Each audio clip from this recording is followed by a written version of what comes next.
you're just joining us on Facebook Live, I am Lauren Van Hamert from RDU on Stage. I've missed you guys. It's been a few days. And I am with the crazy talented Jacqueline E. Lawton, who is a playwright and who's written a play that was commissioned by Women's Theater Festival, right? Did they commission it? Yes. That is going to excerpts of it will premiere this weekend with a talk back, and so I'm excited to talk about that as well. Awesome. But before we get into your play, I want to talk about you. Okay. um, at what point did you realize that you're not only a playwright, but you're our so people know you're our dramatist guild representative as well, Hmm. for the state of North Carolina. But Yes. at what point in your life did you realize? Did you have the aha moment? I am a writer. Oh, I love that question. So I actually started writing little stories for my sister.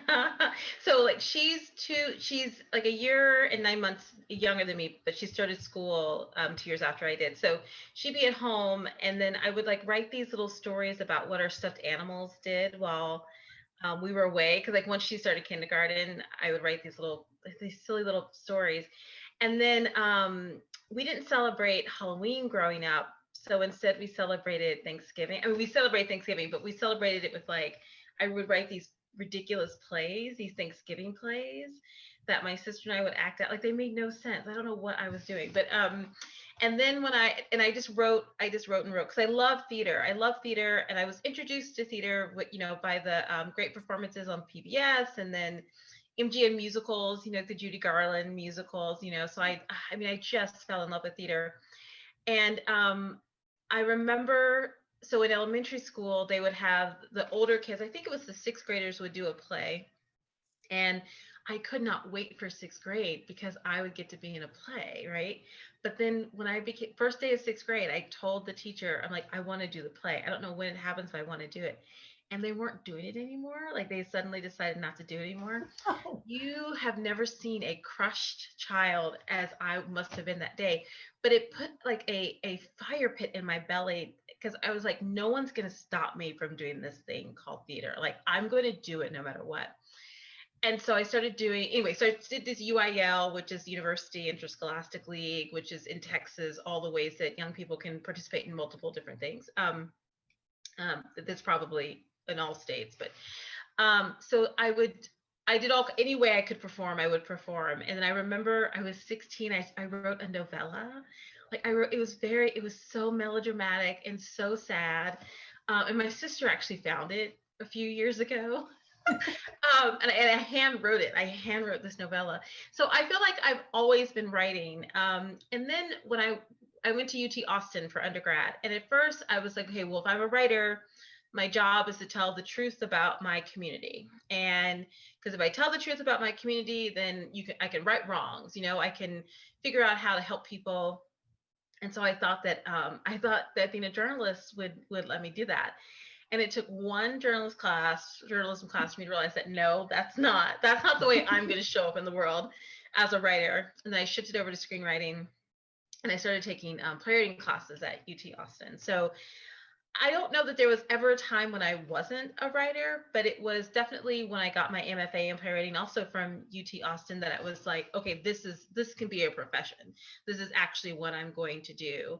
And the aha moment about playwriting came when it was just very obvious that the roles for Black women were not that great, and I remember I was sitting in Winship. That's the building at UT Austin, and it just like it was like light bulb situation. Well, it's not going to change until somebody does something about it, until someone writes those plays. So that was a really, really huge moment for me. Because it was the narrative of omission and exclusion that I wanted to shift that and really find ways to write characters, Black characters, no matter what sort of status they were in society, that were interested in engaging, full, unique. So I just don't know that there's ever been a time where I wasn't writing, to be honest. Oh, are you frozen? Oh goodness. Okay, so now it's just me on Facebook Live, and I actually cannot tell if people are asking questions. Oh, now it is actually only me on Facebook Live. Hey folks, stay with us. I'm hoping that Lauren will come again. She'll join us. As we know, technology is wonky. Oh, I think Lauren's Okay, back. here Yay, I you're back. am. And this is why I made you a co-host. Yay. I did a little bit of vamping, so hopefully our folks are still with us. Oh my word. I are you there? Can you hear me? I can hear you, yeah. Okay, good, good, good. Okay, perfect. I'm sorry about that. That's okay. This is the joy That's of right. Zoom. It's Um, totally all right. It's totally okay. so you mentioned University of Texas at Austin, and one thing I'm interested in. So when we started having conversations about racism and systemic racism in the theater and where that comes from, um, one of the guests that I interviewed, Nicole Brewer, she talked about um, that it really stems from the MFA programs, the training programs, the educational system, because there are no MFA programs in theater at historical Black colleges. So you're forced to go to these white institutions and fit into those boxes and narratives. Um, what was your experience like at the it's an amazing campus, we were there last Mhm. summer. What was your experience like at the University of Texas, and did you experience racism on campus in that theater program? So I would actually say that it starts long before you go to grad school. When you think about racism, you think about what story.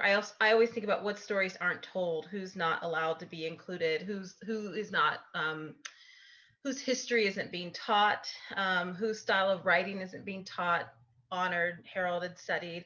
And that begins in elementary school. So it doesn't start in an MFA program. It's cemented there without a doubt if that's where your terminal degree is. So I would say that the impact of racism shows up from kindergarten through your entire education system. I feel like I was lucky that I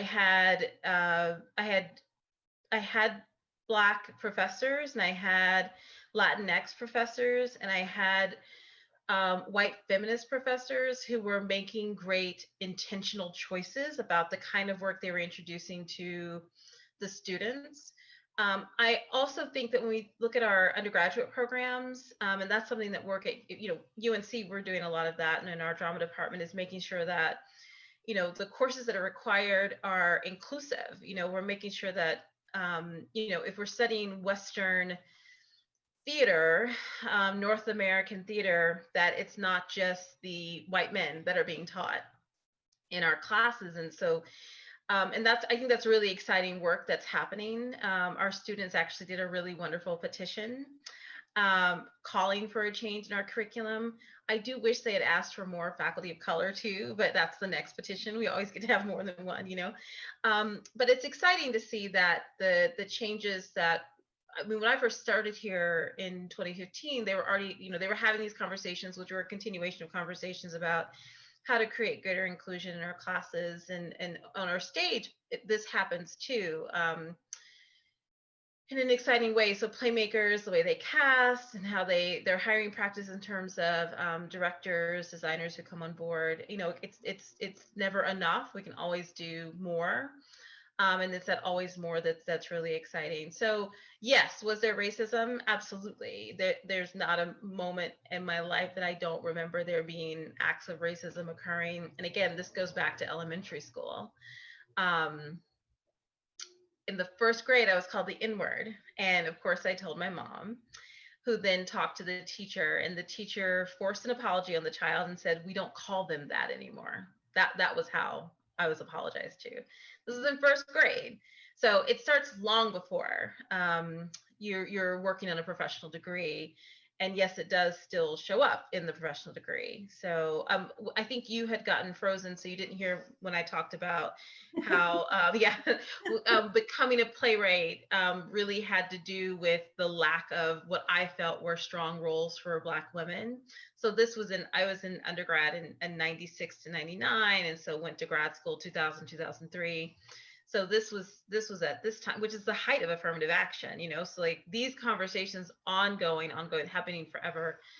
um yeah, so it's been prevalent. It's a mainstay in my life. Well, and when I think about um, racism in school, particularly elementary school, and I think about the history that so many of us are learning now for the Mhm. first time, Right. because we we didn't know what we didn't know, but now it's our responsibility to learn what we didn't Sure. know. So Right. Because there were people who knew. There were people making very clear, distinctive choices about what was going to be taught and what wasn't. And there are systems in place that do not allow you to know that moments can be interjected. Now, I was lucky. So in my household growing up, there were Black history books. We watched Black history, any documentary that came on, my parents sat us down and watched it. So I was learning about all of this growing up. So I was very fortunate. But if the people in your classroom aren't also learning this, then that one chapter that you get in February is all they get about Black identity and Blackness being of any kind of value. You yourself won't be valued. You won't be seen as significant. So yeah, you don't know what you don't know until you do. And it's that question of, well, what is not being taught here? We know that history is a lot larger than what is here. It has to be. The full picture of our humanity is much larger than what's contained in this book. So what's going on here? And I think that's the question that people in power have to keep asking themselves. And what people, when you're young, you don't know how to ask necessarily those questions, but your parents can, and I think teachers, they should be emboldened to do so as well. absolutely. And I think too, so this, I want to get to the play, because I think when we talk about 19, you're focusing on perhaps a historical event that people know about, but they don't know the layers of that Right. historical event. So talk to me about what the play 19 is about, and what Okay. the historical significance of telling the story now is, Hmm. or hopefully now, pieces of the story. Sure. Right. Because we're getting a slice. So the League of Women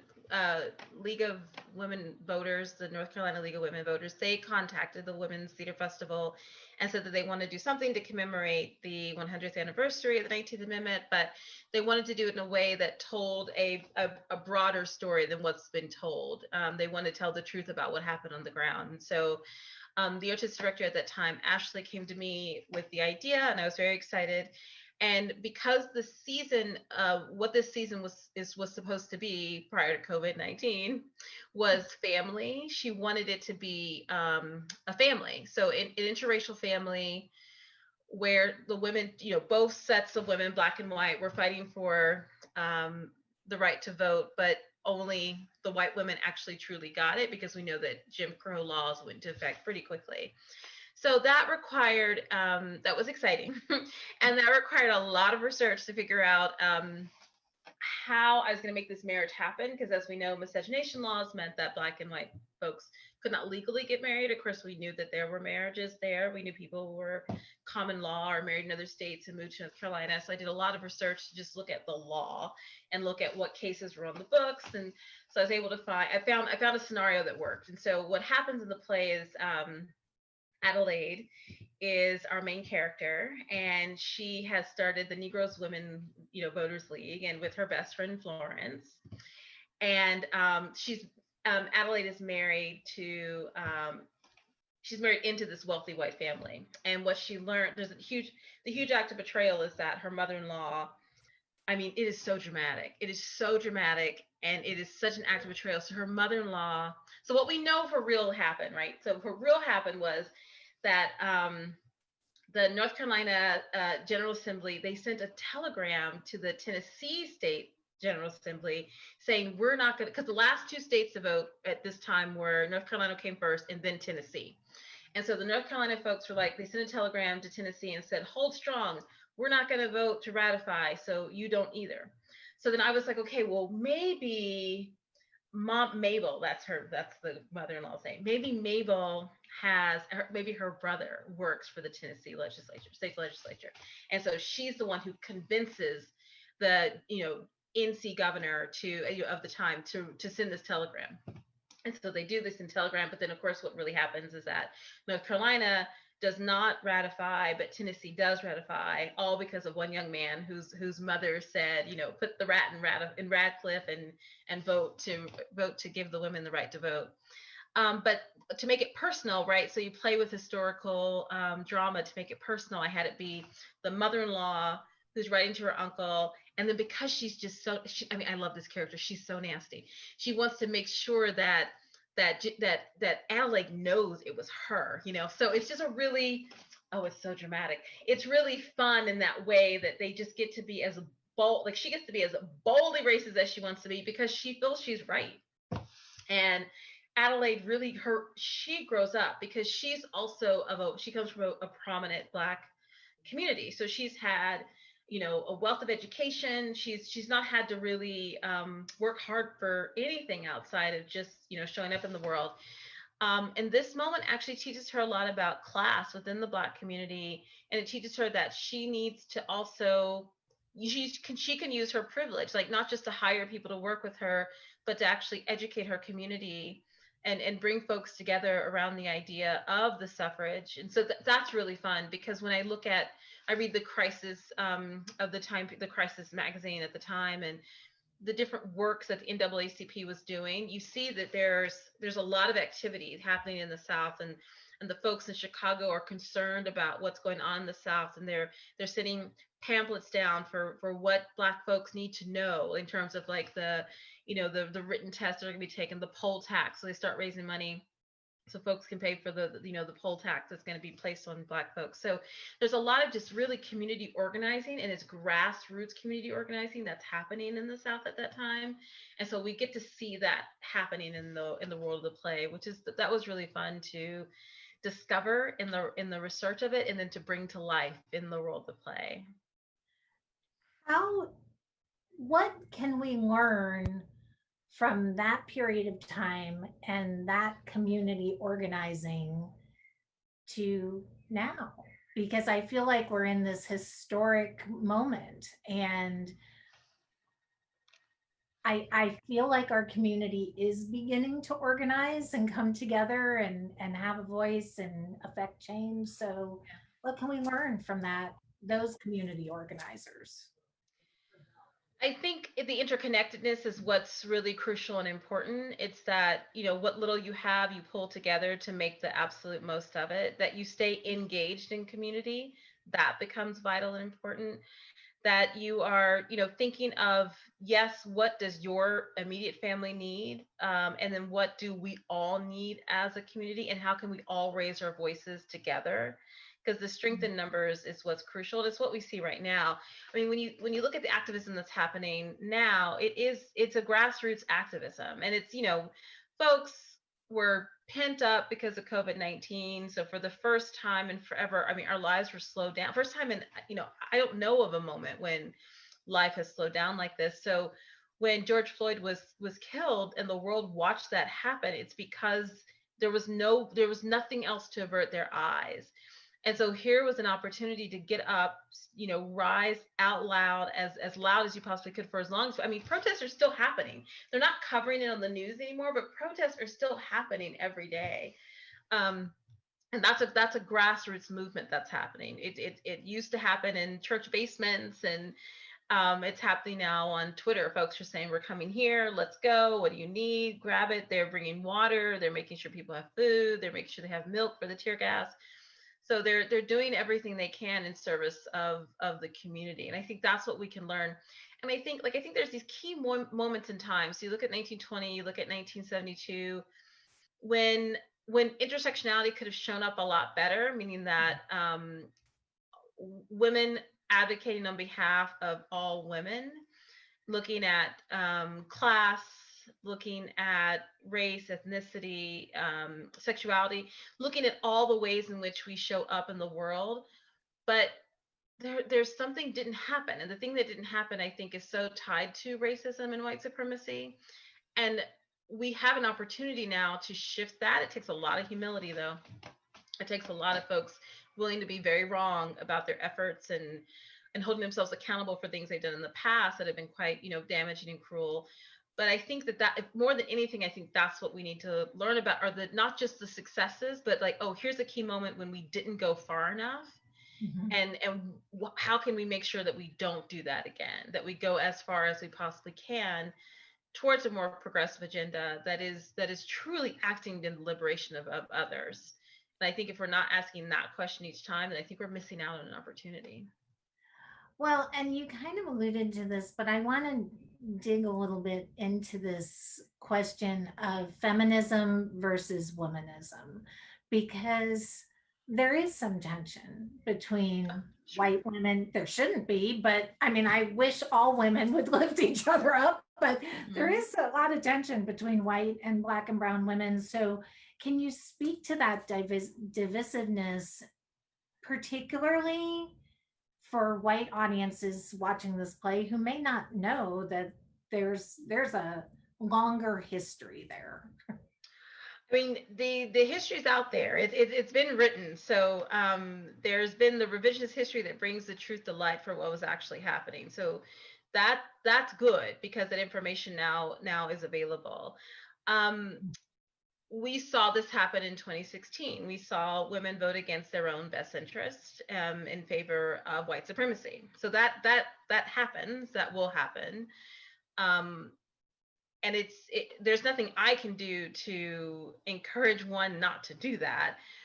White folks got to find it within themselves to say, I want to act on behalf of my community, and to build greater opportunities for everyone in my community to have as much access to, job opportunities, education, social mobility, whatever it is, as possible, and not preserve this status quo. Like, folks have got to just really be uncomfortable. Um, the terminology means something. So womanist is very specifically, it's wanting to highlight of color. It wants to highlight Black women, Indigenous women, Latinx women. It wants to pay greater attention to that, because for too long, feminism has meant white feminism. And when you think about the movements of feminism over the course of the past, let's just say 100 years, even go back further, um, brown and Black folks were doing the work on the ground. They were doing the work. They were at work, but they were doing the work. And so white folks were able to show up and march all day long because they had someone at home taking care of their children. Um, so it's not as if we hadn't shown up, we hadn't been there. We were on the ground the whole time. We were focused on education. We were focused on childcare. We were focused on ways to feed our community. It just looked different. Our activism looked a little different because we didn't have as much time, free time, to do the work that was necessary, Mhm. towards equality. But I mean, what to do is out there. So it's just to do it. It's just to create space. It's to listen more than you're talking right now. It's to really, really examine yourself and your choice points and your values. And if you say that you're anti-racist, what does that mean? What does that look like? How does that show up in every single thing that you do? Totally agreed. The other question I have is, you mentioned this moment where things have slowed down so much. We're all at home. We all watched that killing on television multiple times. We're all outraged. And we've seen an uprising, not only, from the grassroots level across a lot of our cities and in the theater community. you're seeing a huge uprising of Black and brown voices, which is amazing. If theater was still open, especially on the Broadway stage, on that big stage, would Black and brown actors, performers, people of color, would they, do you feel like they would still, they'd be rising up in the way that they are now? They'd be so vocal, they would be so, um, Um, we have been vocal. I don't know a time when we weren't out loud about the work that the requests that we're making and asking. Um, what feels different is white voices are joining the chorus. mm, Um, do I think that this opportunity has created an avenue for, like, we see you? Absolutely. That's a very powerful movement, and it's led by extraordinary people. And this is absolutely a moment when that could shine through. Those folks have been doing this work though long before COVID forced us to slow down. They've been doing the work. Every time there's a panel called, every time there's a workshop, they've shown up. They've shown up and they said, "You want to know what to do? Hire us. Actually, hire us." And don't put restrictions on the work that we're doing. Don't call what we're doing lesser quality because whiteness isn't at the center.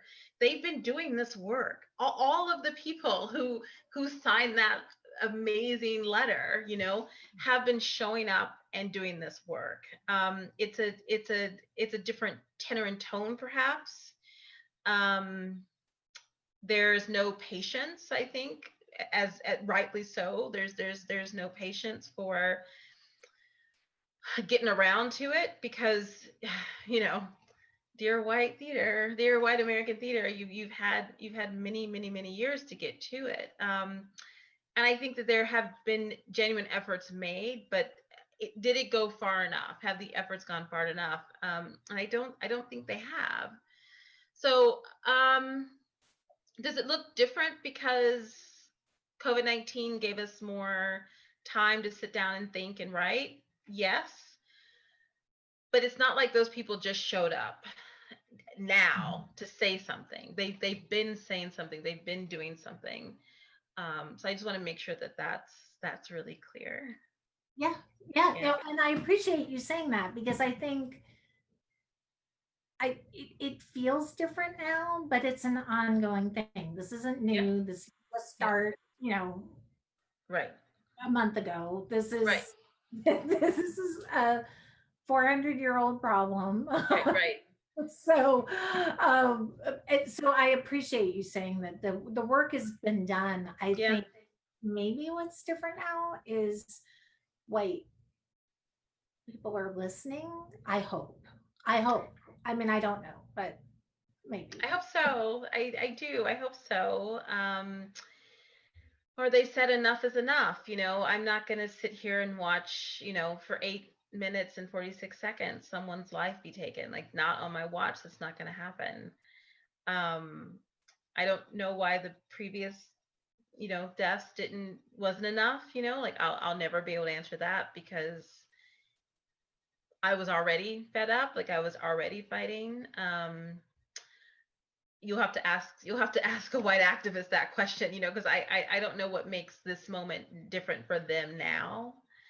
But it's good. It's really good that folks are here, and they got to figure out a way to be sustainable about their practices, though, because when we return to a world that looks similar to what it did prior to COVID, there's a lot of excuses not to show up anymore. There's a lot of reasons to just go back to the way things were, and the way things was not good for a lot of people. Mm. So, like, I'm not looking for things to get back to normal. Back to normal is a dangerous space for a lot of people. Ab- So the work right now, there needs to they've got to find a sustainable way to continue it.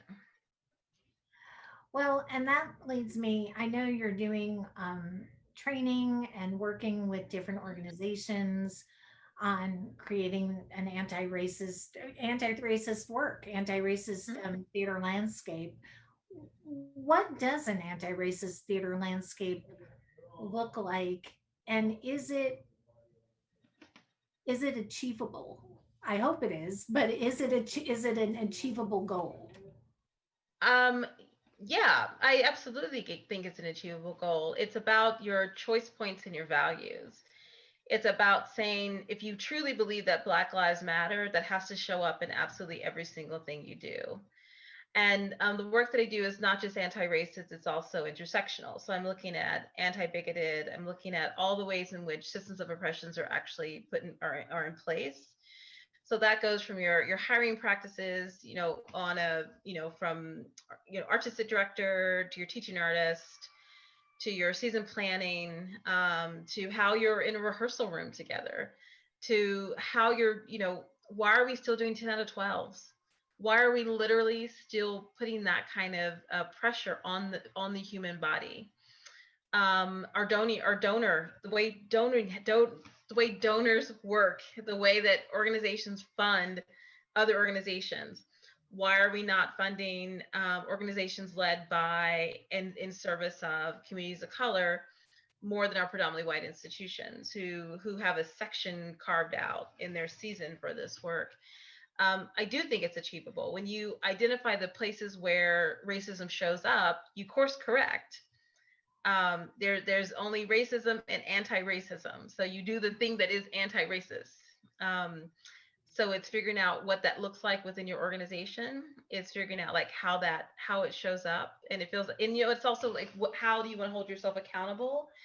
Um, how do you want to create spaces where people don't just feel included, because included is a huge part of it, where they feel like they belong, but where they feel like they can fail, where they feel like they can work without fear of repercussion and retaliation. That's anti-racist, where you have a space where people can exist and be. This came up recently in a training session conversation where they talked about, an individual talked about wanting to create a safe space, and I think about what that means. So I think about how, as a Black woman, there's a tone that I can speak in that will be intimidating to white people. So safe space for whom is a question I always want to ask. Is it so that you don't feel intimidated by this uncomfortable work, so that you don't feel like you've done wrong? Or is it about, so I'm not interested in safe spaces, because there's no way in which um, how I show up as safe is about, could be about preventing me from being the fullness of myself and being in any moment.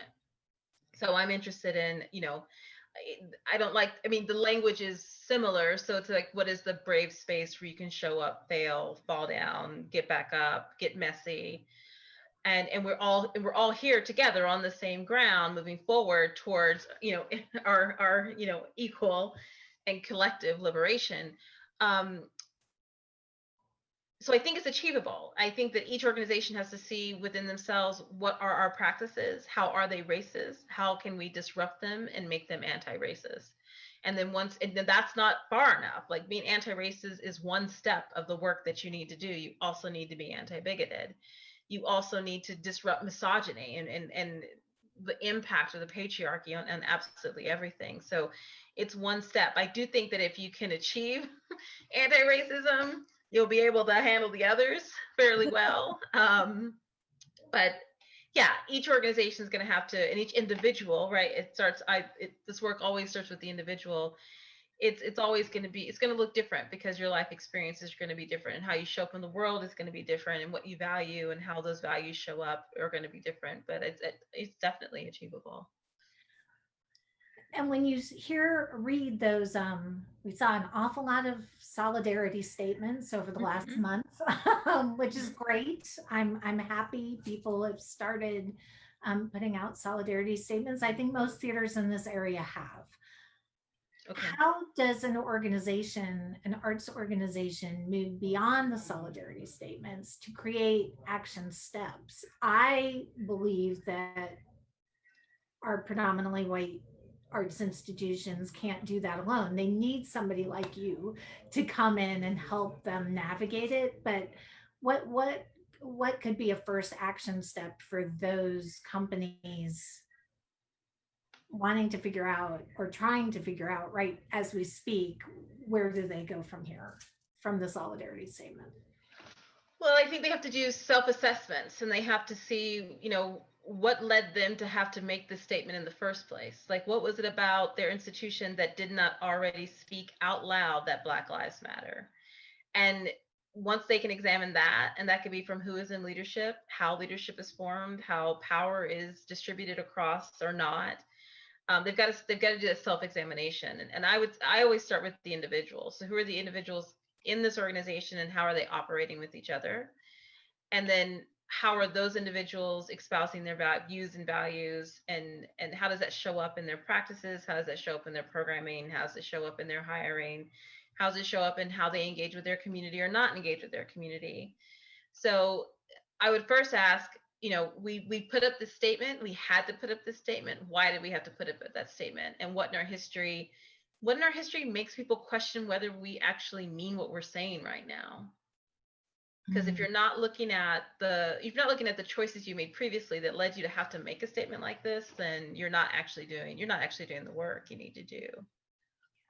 I agree. And I hope, I mean, one thing when Nicole Brewer and I spoke, she said the good thing about solidarity statements is it's accountability. Now that you put Yep, it out there, we that's can right. call it out when you don't do the work. So Yeah. I guess that's a good thing about the solidarity Yeah, statement. I mean, the hard part is what you do next. It may have been really hard to write that and rewrite it and rewrite it and rewrite it, but what we're looking at is what happens next. So what are you doing next? And how do you communicate out what you're doing next? And how do you respond when you actually don't live up to your solidarity statement? Like, how do you respond with that? Is it backlash? That's a problem. If it's not thank you,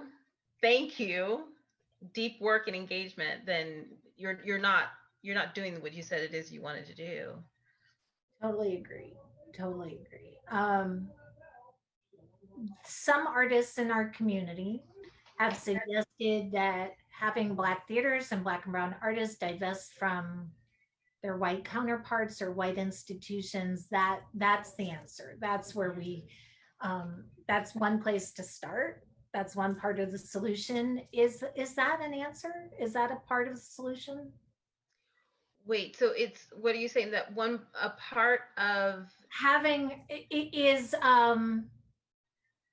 there are some artists in our community who have called for Black theaters or Black and Brown artists to divest from white institutions. Is that an answer, or I is think that's an answer for some folks, sure, because I think it's a matter of so if your work is only showing up in white spaces and not in black spaces, Hmm. then you're placing a value on that. So I think sure that's an answer.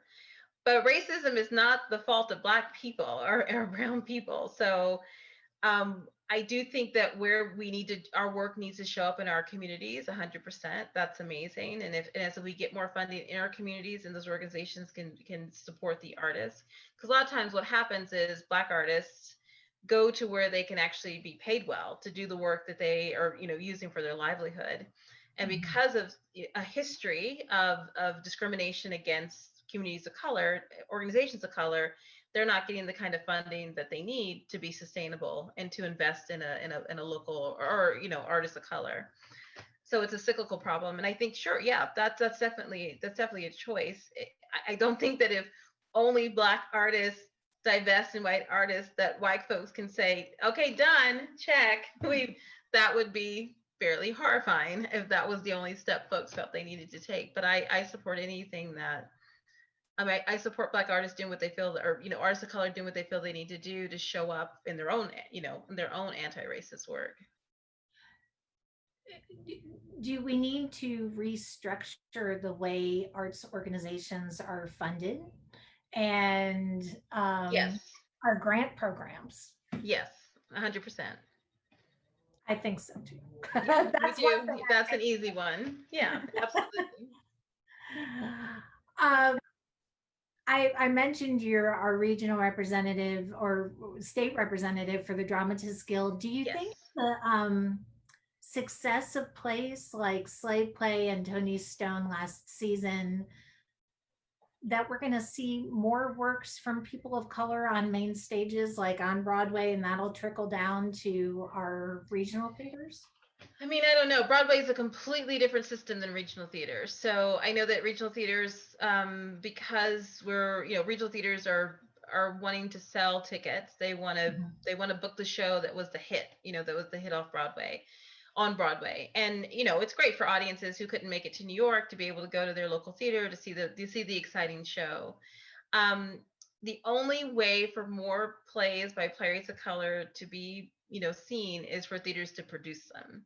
So, like, I mean, Broadway's going to do what Broadway is going to do when they can come back and actually, work. I don't know if those producers are getting their anti-racist theater training right now. It would be awesome if they were. Hope so. But if they aren't, and they just keep doing what they've done previously, then we're not going to see a lot of plays by playwrights of color. That's just, if history tells us anything, that's not what's going to happen. That's unfortunate, and that's because plays by Black folks sell. Think about my play at Arena Stage. That show, it sold out before it even opened.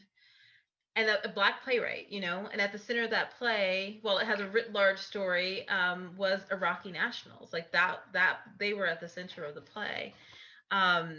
Going into it, folks didn't know that, so they were actually really surprised and gutted when that became like, oh, culpability, oh my gosh, Americans are at fault here. But work by Black playwrights sell, work by playwrights of color sell. So, I mean, I don't. It would be awesome if people saw that. People saw, oh, amazing playwright, oh, a playwright of color, audience fill, greater diversity we've ever seen. Let's make sure we keep doing that. That would be awesome. If I were a producer, I would be doing that. There's, I have no way of knowing what people are going to do. I hope it's going to shift. I hope that the success of these shows are teaching people who've had so many doubts for so many years that artists of color cannot bring in audiences. Like, I mean, it's just not true. Not true. And from a theater critic's perspective, this is something that kind of interests me as well.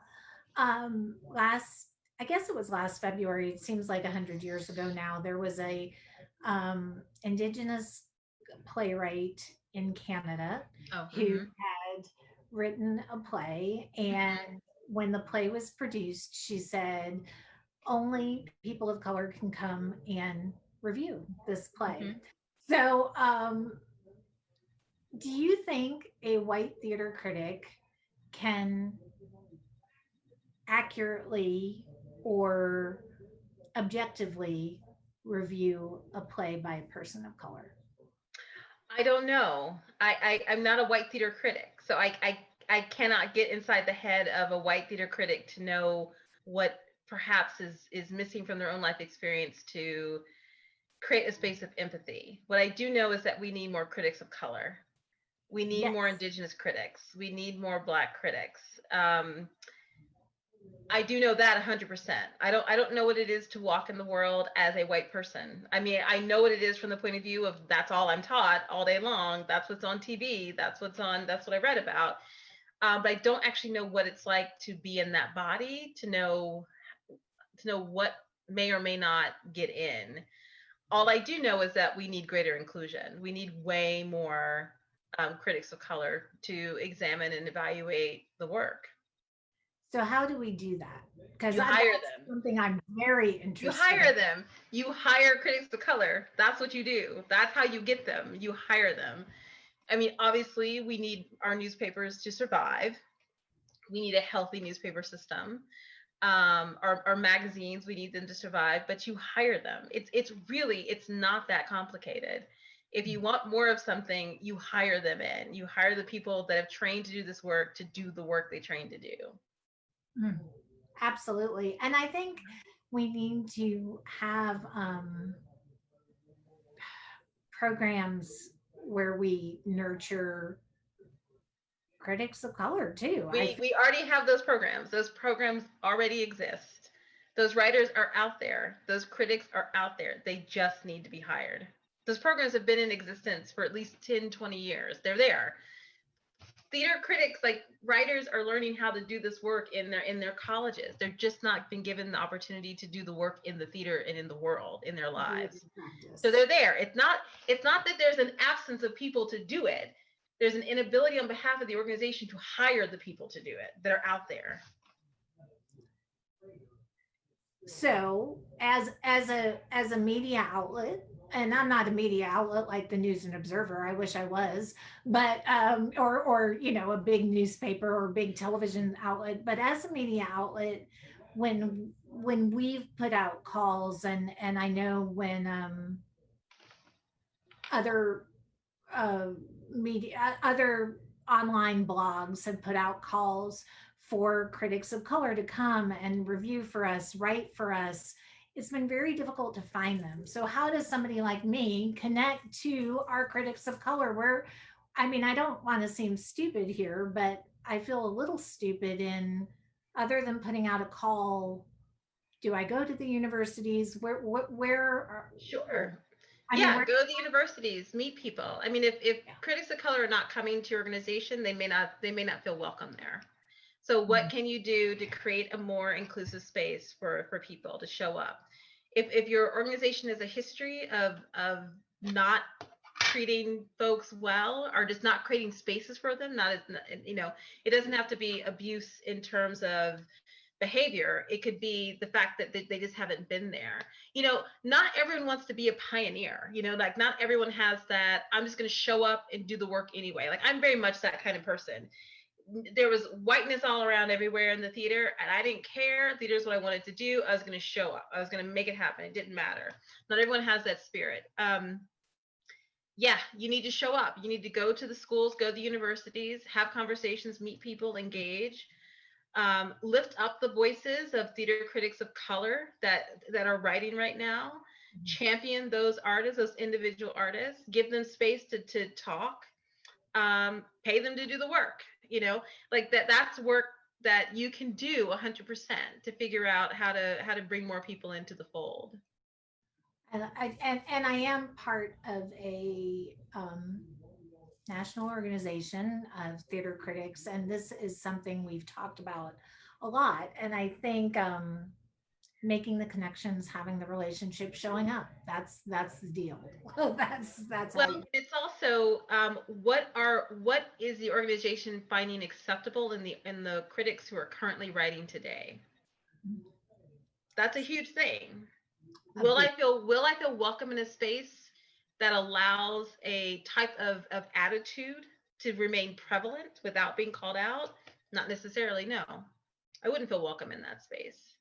So you got to look at, like, how you're presenting yourself to the world, like, not you, Lauren, individually, but how you as an entity, as an organization, have to look at how you're presenting yourselves to the world. What is the history and legacy of the work that you're doing before you invite someone into your space? Because if you're not saying, this is the self-examination that we've done, this is the course correction, these are how we put in our practices, how we're shifting our practices, why would I feel safe to show up there when I've seen previously how it's all happened, how it's all been, and what's been overlooked and ignored and supported in the past?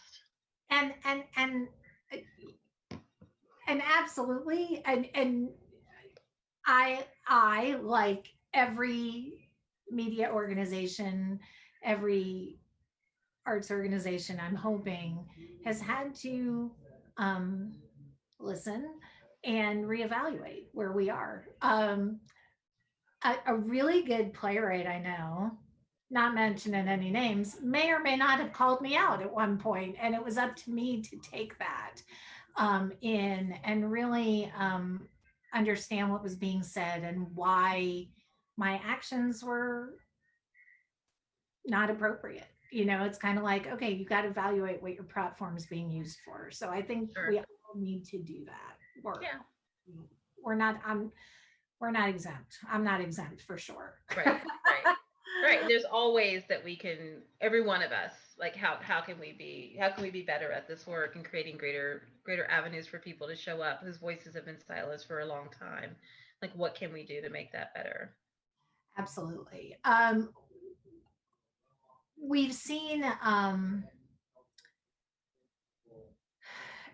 it's funny. I asked Vivian Benish this question, Mhm. I guess it was almost a year ago now, but when the Silent Cinema statue came down, I right afterwards I interviewed Vivian and asked her at Playmakers, what is the role of theater um, to one affect change, but also to bring a community together? Because at that point, I really felt like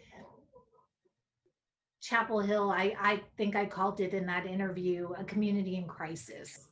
So, what is the theater's role in um, affecting social change, Mhm. or in bringing a community together, or in just educating people? Well, I think that the power of theater is storytelling, and we gather around stories to see a reflection of ourselves, to see how we can improve, to see how we went through something together, to see how we can go forward. And I feel like the power of theater is about gathering communities, creating empathy, because can theater impact social change? I'm not sure.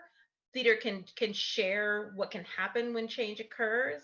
I think what theater can do is they can teach people empathy more than anything else. I think that's what we do. And when you can open up someone's heart, you can change their minds. And so that's the power of theater, in my opinion. That's how I show up to theater. I'm interested in tapping into. So I look at theater as the exploration of the human condition, and my exploration of the human condition has to do with placing women of color at the center of my work. When people ask, like, what is one thing you want to do, it's like, I am disrupting white supremacy one play at a time. That's it. That's what I'm doing by placing women of color at the center of my work. And it's mostly Black women, but it's not always Black women. Um, and the reason is I want you, for however long we're in meditation together, whether it's 10 minutes, 20, 2 hours, to see this woman in the fullness of her humanity, exploring the world, failing, falling in love, breaking hearts, destroying all of that's around her, whatever it is her role is, so that you can see that I'm a human being. I am of value. I deserve to be considered. And that is the power of theater. And because it's the only form of art in which we're live, human to human connection when done in the round, shoulder to shoulder, as people are sitting in the audience, shoulder to shoulder. That's our opportunity to actually see each other, to see the humanity in each other. And that's a powerful, very powerful thing. Um, as a playwright, as a Dramatist Guild member, what kind of stories do you think we're going to see on the question I was asking people is, what kind of stories are we going to see on the other side of this pandemic? Are we going to see a lot of pandemic plays? But what stories are we going to see on the other side of what feels like this um, grassroots uprising that you're talking about? I mean, I don't know. I do think that there are playwrights that are going to want to write to this moment. I don't know if the playwrights have all done the work to show up in the moment, but I think we're going to see playwrights interested in that, because I think theaters are going to want to maybe put it on their stages. But I mean, I have no idea. I know that the plays that I'm working on, um, I mean, they're not too different from the plays I was working on prior to this moment, because it's all about, again, I mean, I write to answer big questions about the world, so I'm thinking about my play Among These Wild Things. It was looking at what was happening with Boko Haram, and why is it that Americans, we still have this imperialism nature where we're showing up in other countries and telling them that we know what it is you need to do. So it's that shows up in that play. I'm thinking about my play Freedom Hill, which was looking at the impact of climate change on coastal communities in North Carolina, because this is where I live now.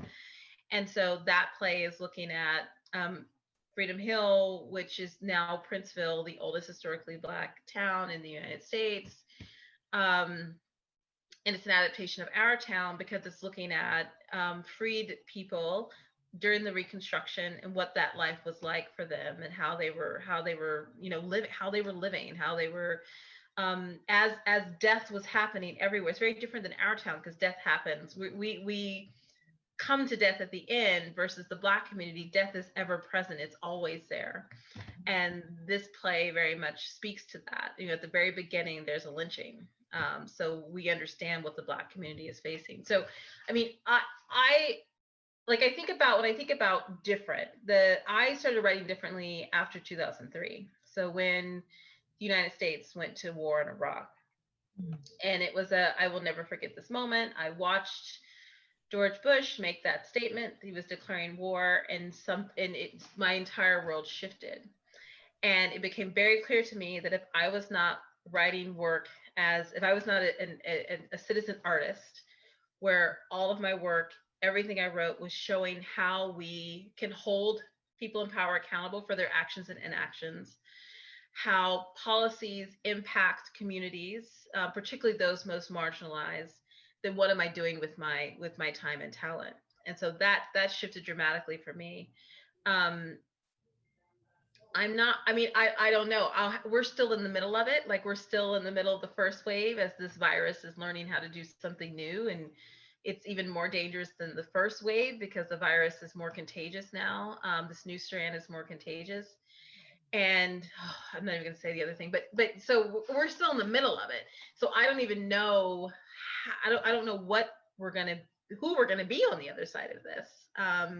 To know how the writing will be different. My hope, though, is that it's about the interconnectedness it's about community. My hope is that community is at the center of work and how we are interconnected to each other, and how my survival is tied to your survival, and how harm that is done that you do to me is really being done to everyone. And it's not that every play is, this Pollyanna tied in a bow. It's that we really truly consider what it means to be alive on this planet. And what it truly means that the vast amount of financial resources are tied in the 1% predominantly white, that patriarchy is being fed on the actual lives of human beings.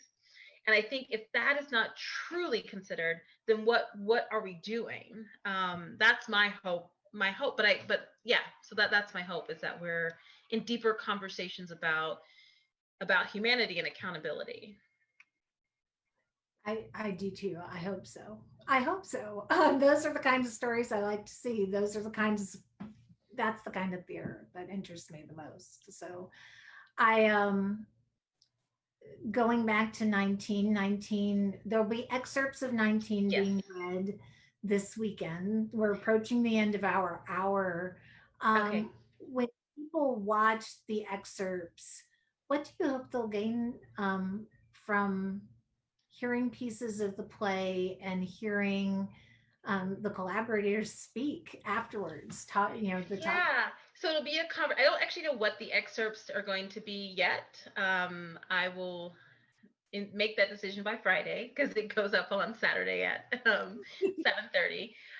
My hope is always with all my plays that there's a greater curiosity about something you didn't know, and that you're eager to learn more, and that knowledge you now know you're going to carry forth into the universe, that you will never not know this information, that you will never not see the world in this in this way again.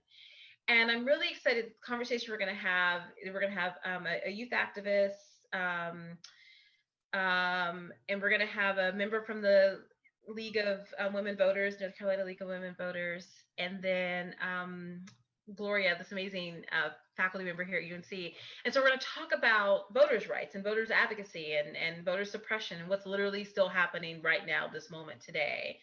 And I hope that conversation gets folks excited about how to disrupt that, how to stop that, how to call it out, how to make sure anyone who is an elected official truly, truly honors our right to vote in every aspect of how that will show up, and fights for it and the way that it was fought for so hard and lives were lost. So that's what I'm really interested in getting folks excited. That's why we're just doing an excerpt of the play, because I'm more interested in the conversation and activism that happens afterwards.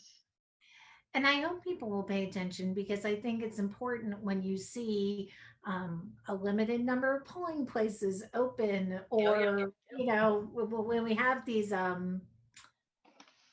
travesties like what happened in Georgia, people are paying attention and looking Yep. at it through a lens of um, curiosity and activism, like you said.